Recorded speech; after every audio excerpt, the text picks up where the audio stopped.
الحمد للہ رب العالمین والصلاة والسلام علی سید المرسلین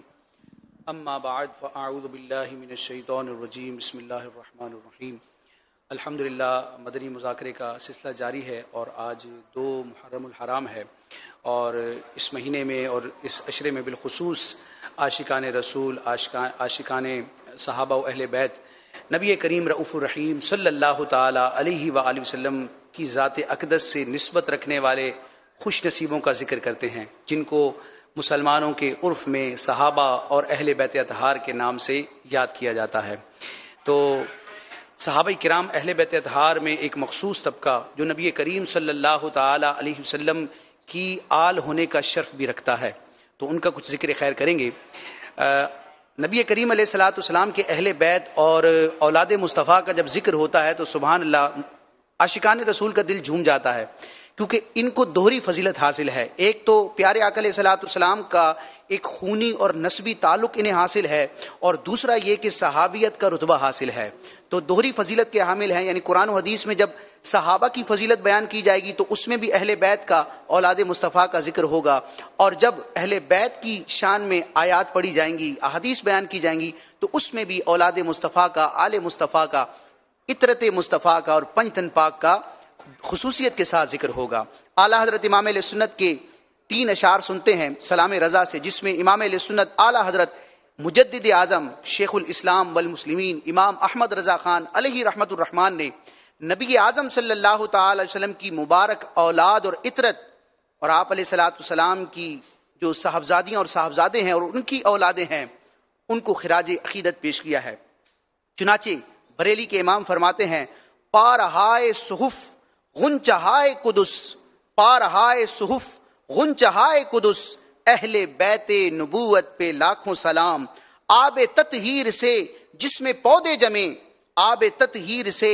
جس میں پودے جمیں، اس ریاض نجابت پہ لاکھوں سلام۔ اور آگے فرماتے امام علیہ سنت، خون خیر الرسل سے ہے جن کا خمیر، خون خیر الرسل سے ہے جن کا خمیر، ان کی بے لوث طینت پہ لاکھوں سلام۔ تو یہ نبی کریم علیہ الصلوۃ والسلام کے اہل بیت اطہار کی عظمت و شان ہے، کہ جس کی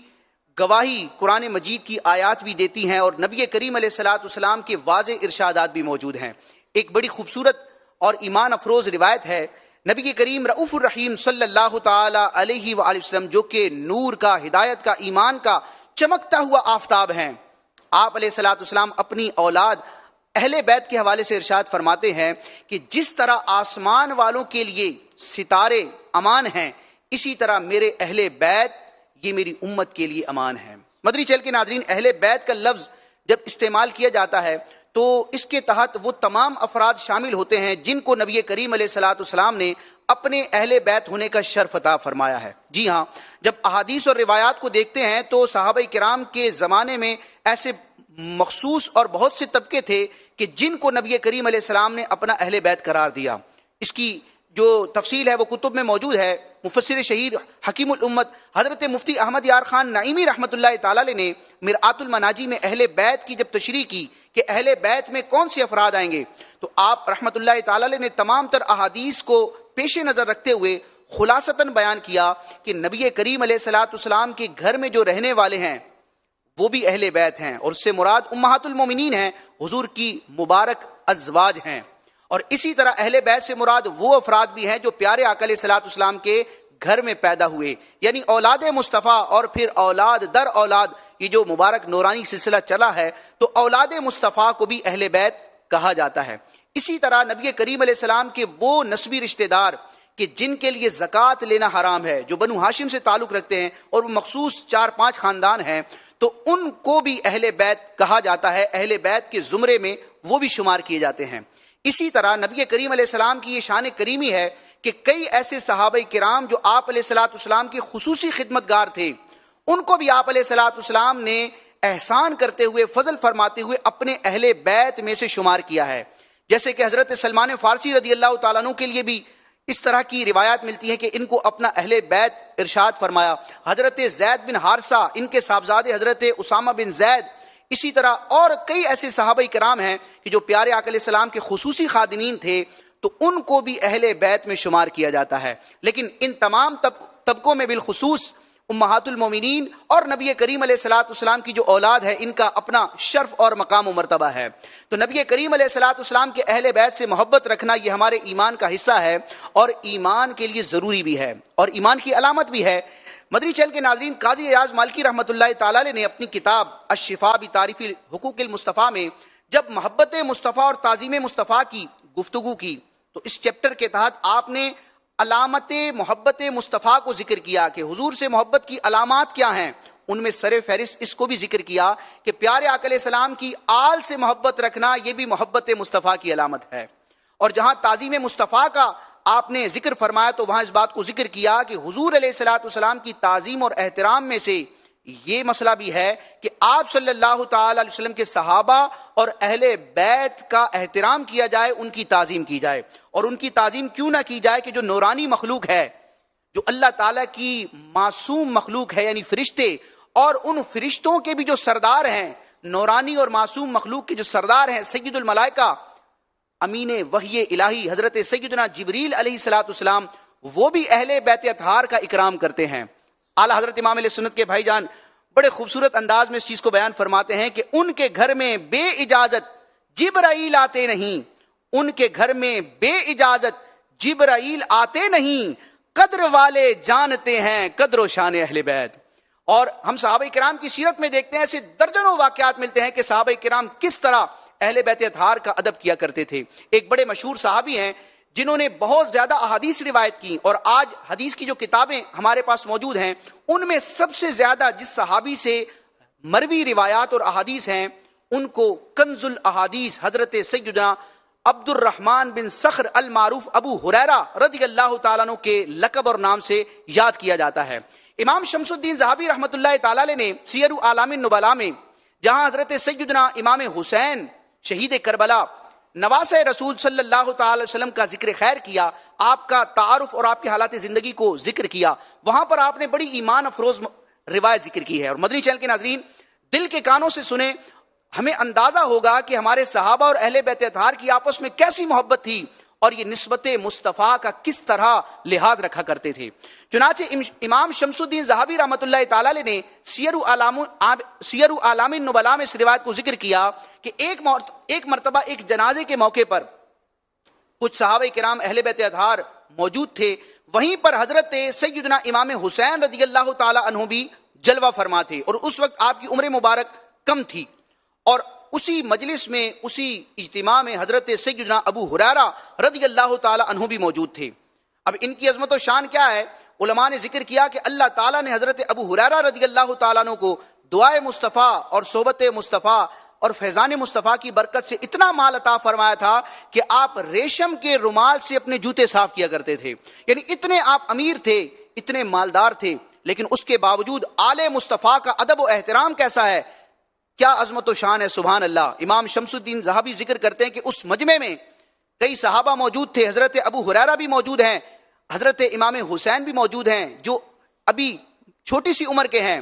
لیکن دنیا نے دیکھا، چشم فلک نے دیکھا، صحابہ کرام اور اہل بیت اطہار نے دیکھا کہ کنز الاحادیث حضرت سیدنا ابو ہریرہ رضی اللہ تعالیٰ عنہ نے اپنے لباس، اپنے قمیص سے نواسہ رسول حضرت سیدنا امام حسین رضی اللہ تعالیٰ عنہ کے جوتوں کو صاف کیا. قدر والے جانتے ہیں قدر و شان اہل بیت. ایک مرتبہ حضرت فاروق اعظم امیر المومنین غیظ المنافقین حضرت سیدنا عمر بن خطاب رضی اللہ تعالیٰ عنہ ایک مجلس میں ایک مقام پر موجود تھے، صحابہ کرام بھی موجود تھے. اس دوران حیدر کرار مولا مرتضی کرم اللہ تعالی وجہہ الاسنا، جو صحابی رسول بھی ہیں، داماد رسول بھی ہیں، نبی کریم علیہ الصلوۃ والسلام کے چچا زاد بھائی بھی ہیں، مولا علی تشریف لاتے ہیں. جیسے ہی مولا علی مجلس میں تشریف لاتے ہیں تو فاروق اعظم جو امیر المومنین ہیں اور افضلیت کے اعتبار سے دیکھا جائے تو آپ کا بڑا مقام و مرتبہ ہے، لیکن سامنے مولا علی کی ذات ہے کہ جن کو نبی کریم علیہ الصلوۃ والسلام سے اہل بیت ہونے کا تعلق بھی حاصل ہے. چنانچہ فاروق اعظم رضی اللہ تعالیٰ عنہ عاجزی کرتے ہوئے سرک گئے اور مولا علی رضی اللہ تعالیٰ عنہ کے لیے جگہ کشادہ فرما دی. جب مولا علی رضی اللہ تعالیٰ عنہ اس مقام سے تشریف لے گئے، اس مجلس سے تشریف لے گئے، تو وہاں موجود حضرات نے حضرت فاروق اعظم سے استفسار کیا کہ یا سیدی، آپ کا جو حضرت مولا علی حیدر کرار کرم اللہ تعالی وجہ الاسنا کے ساتھ یہ حسن سلوک کرنے کا معاملہ ہے، یہ ان کے علاوہ کسی اور کے ساتھ تو نہیں ہے، یہ اسپیشل ان کا احترام اور اکرام کیوں ہے؟ تو حضرت فاروق اعظم رضی اللہ تعالیٰ عنہ جو حق بیان کرنے والے تھے، حق کے ترجمان تھے، آپ نے فرمایا کہ مولا علی سے اس طرح کا حسن سلوک کرنے سے مجھے کیا چیز منع کر سکتی ہے؟ حالانکہ اللہ کی قسم علی میرے مولا ہیں، اور صرف میرے نہیں، علی ہر مومن کے مولا ہیں۔ تو قدر والے جانتے ہیں قدر و شان اہل بیت، اور یہ اہل سنت کو اعزاز حاصل ہے کہ الحمدللہ حضور کی ساری نسبتوں کا ہم ادب و احترام کرتے ہیں۔ بڑے عزیز ہیں اصحاب و آل پاک حضور، بڑے عزیز ہیں اصحاب و آل پاک حضور، ہم ان کے سارے ہی رشتوں سے پیار کرتے ہیں۔ قاضی ایاز مالکی رحمۃ اللہ تعالی علیہ نے شفا شریف میں ایک روایت ذکر کی، اختتام پر وہ روایت سنتے ہیں، بڑی ایمان افروز ہے۔ چنانچہ امت کے بہت بڑے محدث اور امام قاضی ایاز مالکی رحمۃ اللہ تعالی علیہ اپنی مشہور زمانہ تصنیف لطیف الشفا بتعریف حقوق المصطفیٰ میں اس روایت کو ذکر کرتے ہیں، حدیث پاک ہے۔ آپ فرماتے ہیں قال صلی اللہ تعالی علیہ وسلم، نبی کریم علیہ السلام نے ارشاد فرمایا، معرفت آل محمد صلی اللہ تعالی علیہ وسلم براءۃ من النار، کہ آل محمد کی معرفت یہ جہنم سے آزادی ہے، یعنی آل محمد کی معرفت رکھنا یہ جہنم سے آزادی کا باعث ہے۔ اور آگے ارشاد فرمایا وحب آل محمد براءۃ وحب آل محمد جواز علی الصراط، اور آل محمد سے محبت رکھنا، آل محمد سے محبت رکھنا یہ پل صراط پر آسانی سے گزرنے کا سبب ہے۔ والولایۃ لآل محمد امان من العذاب، اور آل محمد کی ولایت یہ عذاب سے امان کا باعث ہے۔ یہ ولایت کیا ہے؟ ملا علی قاری رحمۃ اللہ تعالی علیہ اس کی تشریح میں لکھتے ہیں کہ ولایت پر جب واو پر زبر پڑا جائے ولایت، تو اس کا معنی ہوتا ہے نصرت، اعانت اور محبت۔ تو خلاصہ یہ ہے کہ نبی کریم علیہ الصلوۃ والسلام کی آل سے محبت رکھنا، ان کی اعانت کرنا، ان کی مدد کرنا یہ عذاب سے امان کا باعث ہے۔ قدر والے جانتے ہیں قدر و شان اہل بیت۔